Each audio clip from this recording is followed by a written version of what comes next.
Այս շաբաթն աչքի ընկավ մի իրադարձությամբ, որի մասին այնքան վաղուց էին խոսում, որ թվում էր, թե այն երբեք տեղի չի ունենա Երևանն ու Բաքուն համաձայնեցրին խաղաղության պայմանագրի վերջնական տեքստը։ Ճիշտ է, հայ հանրությունն այդ մասին իմացավ ադրբեջանցիներից։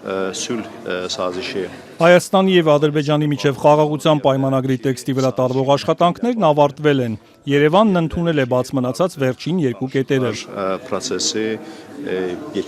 Ջեյհուն Բայրամովի հիշատակած երկու բաց կետերն իրականում Ադրբեջանի երկու պահանջներն էին սահմանին, երրորդ ուժերի ներկայության բացառումն ու միջազգային դատական ատյաններից հայցերի հետ կանչը, պահանջներ, որոնք հայկական կողմը ամիսներ շարունակ հրաժարվում էր կատարել։ Այն, որ հայ-ադրբեջանական դիվանագիտական ճակատում ինչ-որ բան հասունանում է, պարզ դարձավ դեռ մարտի սկզբին ազգային ժողովի նախագահ Ալեն Սիմոնյանի հարցազրույցից հետո։ Իրադարձությունները անենց արագ են զարգանում, կարող է շատ հետաքրքիր զարգացումներ լինի մոտ օրերս։ Հաջորդ օրն արդեն պարզ դարձավ, որ Սիմոնյանի նշած հետաքրքիր զարգացումներն առնչվելու են նաև միջազգային ատյաններից դատական հայցերի հետ կանչին։ Մարտի 5-ին հրաժարական ներկայացրեց այդ հարցերով զբաղվող գլխավոր հայ պաշտոնյան Եղիշե Կիրակոսյանը։ Նա պնդում էր, թե այդ քայլին է դիմում ոչ թե Փաշինյանի թիմի հետ տարակարծությունների, այլ դասախոսական աշխատանքով զբաղվելու ցանկության պատճառով, մի բացատրություն, որին իրականում հավատացին քչերը։ Սպասվող զարգացումներն այս չորեքշաբթի էլ ավելի հստակորեն ուրվագծվեցին հարտգործնախարար Հարարատ Միրզոյանի թափանցիկ ակնարկներից հետո։ Մենք արդեն մեր մոտեցումը ադրբեջանական 12-րդ առաջարկի 12-րդ խմբագրության վերաբերյալ հայտնել ենք եւ առաջիկայում հնարավորություն կունենանք ադրբեջանական կողմի հետ քննարկել այդ մոտեցումը եւ ընդհանուր առմամբ այդ համաձայնագրի ստորագրման համաձայնեցման ստորագրման վավերացման հետ կապված բոլոր հարցերը։ Ադրբեջանական կողմը սակայն քննարկումներին այնքան էլ հակված չէր, դա պարզ դարձավ թեկուզ այն ձևից, որով հանրայնացվեց խաղաղության պայմանագրի շուրջ աշխատանքների ավարտի մասին տեղեկությունը։ Երևանն ադրբեջանցիներին առաջարկել էր համատեղ հայտարարություն հրապարակել, սակայն մեջբերում պաշտոնական Բաքուն գերադասել էր հանդես գալ միակողմանի հայտարարությամբ։ Սա ի դեպ միակ ապացույցը չէր այն բանի, որ Ադրբեջանը Երևանից հերթական զիջումները կորզելով չի ցանկանում անգամ հայաստանյան իշխանություններին դեմքը փրկելու հնարավորություն տալ։ Մարտի 13-ին այն նույն օրը, երբ հայտնի դարձավ խաղաղության պայմանագրի տեքստի համաձայնեցման մասին, Բաքվում ընդամենը մի քանի ժամում գերակատարեցին Հայաստանին ուղղված նախապայմանների ու սպառնալիքների ամենամսյա պլանը։ Եթե Հայաստանը ցանկանում է Ադրբեջանի հետ խաղաղություն հաստատել, ապա պետք է սերտորեն համագործակցի Բաքվի դատական գործընթացի հետ։ Հայաստանի տարածքում կան մարդիկ, որոնք ռազմական գործություններ են կատարել մարդկության եւ ադրբեջանցիների դեմ։ Նրանք պետք է քրեական պատասխանատվության ենթարկվեն։ Պակաս սպառնալից չէին նույն օրը Բաքվի գլոբալ ֆորումի մի քանի տասնյակ բարձրաստիճան հյուրերի առջև Իլհամ Ալիևի հնչեցրած հայտարարությունները։ Հայաստանի հանդեպ վստահության մակարդակը մոտ է 0-ի։ Մենք նրանց ոչ մի խոսքին չենք հավատում։ Դրանք այն մարդիկ չեն, որոնց կարելի է վստահել, ներառյալ գործող կառավարությանը։ Այն ամենն, ինչ ասում են նրանք, մեզ համար զրոյական արժեք ունի։ Մեզ փաստաթղթեր են անհրաժեշտ։ Մեզ պետք է, որ Հայաստանի սահմանադրությունը, որում դեռ տարածքային պահանջներ կան Ադրբեջանին, փոփոխության ենթարկվի։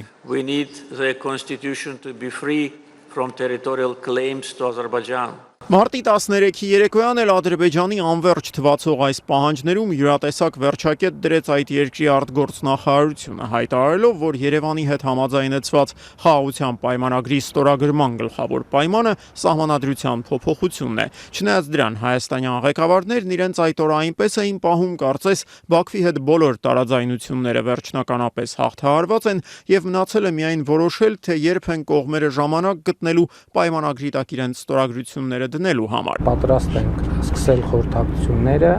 խաղաղության համաձայնագրի ստորագրման ժամկետների եւ տեղի շուրջ։ Բաքվի հետ համաձայնեցված փաստաթուղթը Փաշինյանը կոմպրոմիսային էր որակում։ Երևանի արևմտյան գործընկերները սակայն իրենց գնահատականներում ավելի անկեղծ էին։ Գերմանիայի արտգործնախարար Հանալենա Բերբոքն օրինակ այս շաբաթ բաց տեքստով նշեց, խաղաղության պայմանագրի համաձայնեցումը հնարավոր դարձավ Հայաստանի կատարած հետքայլերի շնորհիվ։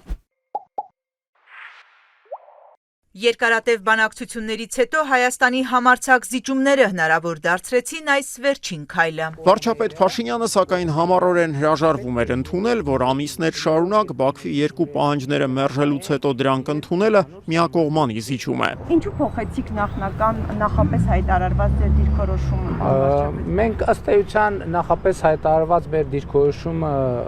չենք փոխել, որովհետև մենք փոխել ենք մեր ընկալումը տեքստի վերլուծության արդյունքում։ Մյուս տեքստը, որն այս շաբաթ վերլուծում էր, Փաշինյանը իրական Հայաստանի իր իսկ հեղինակած հայեցակարգն էր։ Վարչապետը սակայն դա անում էր այդ նպատակով կառավարության շենք հրավիրվածների օգնությամբ, որոնք այս միջոցառմանն ակնհայտորեն շատ լուրջ էին նախապատրաստվել։ Թույլ տվեք ողջունել եւ շնորհակալություն հայտնել պարոն վարչապետ այս հանդիպման կազմակերպման համար ոչ ինստիտուցիոնալ քաղաքացիական հասարակության հետ, որը շատ կարևոր է ժողովրդավարական պետության մեջ ժողովրդավարական process-ի օրգանական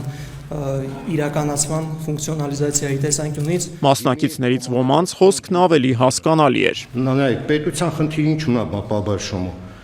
Առաջ երթին պայմաններ ստեղծել մարդկանց կրթության, աշխատանքի, ստեղծագործության, ապրելու համար։ Իրական Հայաստանին նվիրված քննարկումների իրական զարդը սակայն մի մարդ էր, որին ի տարբերություն այս հավաքի մյուս մասնակիցների հայաստանցիները շատ լավ են ճանաչում։ Ես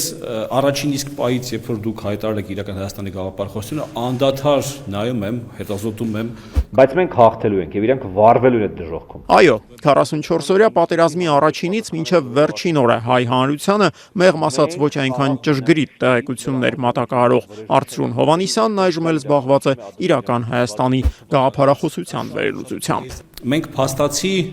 ձեր օգնությամբ դուք առաջ եք քաշում ստրկատիրական մտածելակերպից դուրս գալու ճանապարհը, սուբյեկտ դառնալու ճանապարհը, առանձին սուբյեկտ իրավունք ունեցող Իրական Հայաստանի խորհրդանիշ արագածն այս շաբաթ դաժան փորձություն բերեց մեր երկիր ժամանած իսպանացի լեռնագնացների գլխին լեռան հյուսիսային լանջում նրանք մնացին ձյան տակ։ Եվրոպական մեծամտությունն ու հայկական բյուրոկրատիան մեկ իսպանացու մահվան եւ եւս 6-ի ծանր վնասվածքների պատճառ դարձան։ Զոհերը գուցե ավելի շատ կլինեին, եթե չլինեին հուղաթիռ օդաչուները եւ իհարկե հայ կամավորները։ Իրանք ոնց որ անտեսել են չգրված օրենքները լեռնագնացության ու առանց լեռնային ուղեկցորդի բարձրացել են սար, ցավոք թերագնահատեցին մեզ, գերագնահատեցին իրանց ու զոհ տվեցին։ Այնից ես հասկացա, որ ինձ հարցեր են տալի, որոնց կարիքը չկա, որ գործողությունների են գնում, որոնց կարիքը չկա, ու այդ ընթացքում մի հոգի մահանում է։ Հասկացել ենք, որ այս պահին միակ հույսը Armenian Helicopters-ն ու մենք մեր վրա։ Հասկացել ենք նաև, որ այն այինի աշխատողները, որոնք այս պահին մեր շրջապատում են, իրանք առհասարակ փրկության կարիք ունեն։ Միտեղ բարի երեկո, միտեղ բարի լույս։ Արագածից գահավիժող ձյան նման այս շաբաթ իջավ նաև նախկին ռազմական ոստիկան Դոգ Մականունով հայտնի Վարդան Ղուկասյանի վարկանիշը։ Gallup International-ի վերջին հարցման համաձայն մեկ ամսում Ղուկասյանի Դոգ կուսակցությունը կորցրեց իր աջակիցների գրեթե կեսին։ -3.3% ցուցանիշի նվազում, բայց սա բացատրելի է, մենք գիտենք, որ վերջի կարծեմ 3 շաբաթը Դոգ կուսակցության ղեկավարը Վարդան Ղուկասյանը ձերբակալված է եւ այդ եթերները եւ այդ կոմունիկացիան բացակայում է։ Ի տարբերություն Դոգի, որի արտահանձնման հարցը ամերիկյան դատարան նստամերայնի երկուշաբթի օրը կորոշի, քաղաքացիական պայմանագրի անդամները թեև ազատության մեջ են, բայց նրանց վարկանիշը եւս աննախանձելի վիճակում է։ Ըստ Gallup-ի այս նույն հետազոտության, եթե ընտրությունները կայանային այս կիրակի, քաղաքացիական պայմանագրի օգտին քվեարկողների ցուցանիշը չէր հասնի 12%-ի։ Իշխող կուսակցության այս տարվա առաջին ընտրական փորձությունն էլ Գյումրիում է 2 շաբաթից։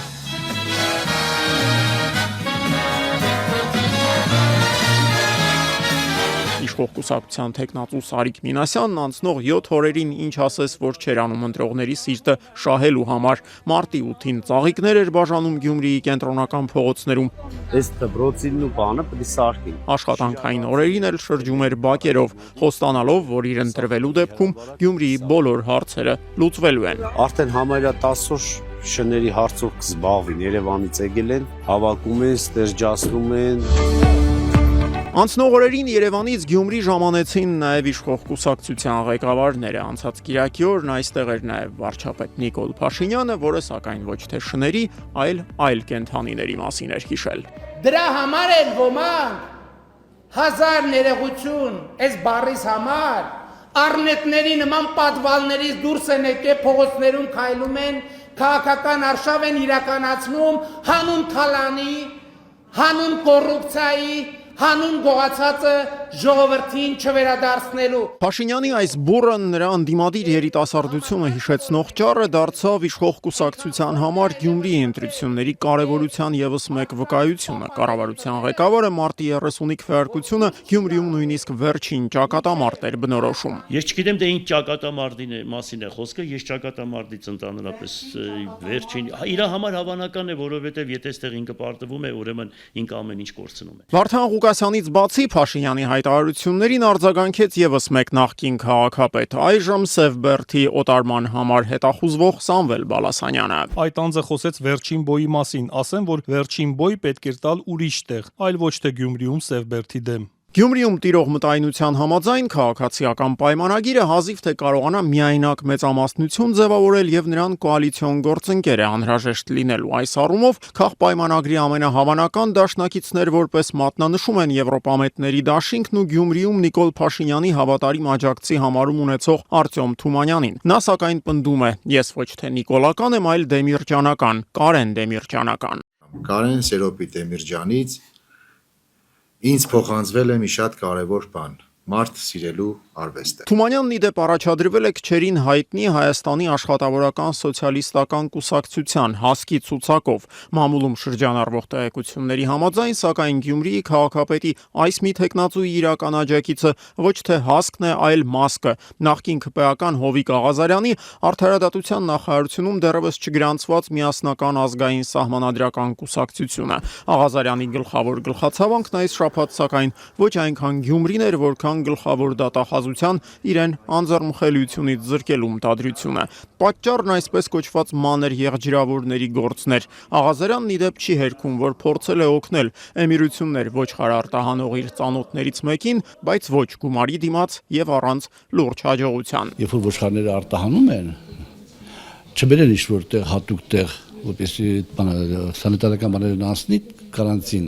որովհետև այդ ընթացքում քաշ են գցում ոչխարները։ Եվ մինչ Հայաստանի խորհրդարանը պատրաստվում է գլխավոր դատախազի այցին, որն ի դեպ գալու է ոչ միայն Աղազարյանի, այլև Երևանի նախկին քաղաքապետ Տարոն Մարգարյանի հետևից, Բաքվում շարունակում են դատել Արցախի նախկին ռազմաքաղաքական ղեկավարությանն։ Այս շաբաթվա գլխավոր իրադարձությունները կրկին ծավալվում էին Լեռնային Ղարաբաղի նախկին պետնախարար Ռուբեն Վարդանյանի շուրջ, որը 23-րդ տևած հացադուլից հետո հայտարարեց այն դադարեցնելու մասին։ Я принял решение на 23-й день приостановить свою голодовку по многим причинам. И прошу всех тех, кто сейчас присоединился ко мне, тоже это сделать. Իսկ Երևանում այս շաբաթ ավարտվեց այսպես կոչված խնձորի գործով դատավարությունը։ Խոսքն անցած տարվա ամռանը տեղի ունեցած դեպքի մասին է, երբ Արցախից բռնի տեղահանված Ալբերտ Արստամյանը 9-րդ հարկի պատշգամբից խնձոր էր նետել վարչապետ Նիկոլ Փաշինյանի ուղղությամբ։ Ուրբաթ օրը կայացավ այս գործով վերջին դատական նիստը, որից հետո ժողովուրդ օրաթերթին տված հարցազրույցում արցախցի տղամարդը հայտարարեց՝ իր այս արարքի համար ինքը չի զղջում։ Ես գտնում որ ես ինչ որ իմ կողմից արել եմ բողոքի ակցիա, ես գտնում որ ճիշտ եմ արել։ Եթե հերթական անգամ տեսնեիք Փաշինյանին, ինչ կանեիք, կկրկնեիք նույնը։ Այո։ Կրկնեի։ Խնձորի հնարավոր կրկնանետման վտանգը սակայն այս շաբաթ էլ վարչապետ Փաշինյանին հետ չպահեց իր սիրելի զբաղմունքներից մեկից՝ վաղ առավոտյան Երևանի փողոցներով հեծանիվ քշելուց։ Նոր սեզոնի բացումը սակայն Փաշինյանն ուղեկցեց այսպես կոչված հեծանվային թեզերով։ Ինչու ենք հեծանիվ քշում եւ դա ի ցույց դնում Facebook-ում գրեց Փաշինյանը 9 կետից բաղկացած պատասխանների մի ցանկ գցելով։ 4-րդ կետում ի դեպ գրված էր. քաջալերելու համար մարդկային հաղորդակցության սնվելու վրա չհիմնված եղանակները։ Այսօր քշեցին 25 կիլոմետր 1.5 ժամ կեցե հեծանիվ։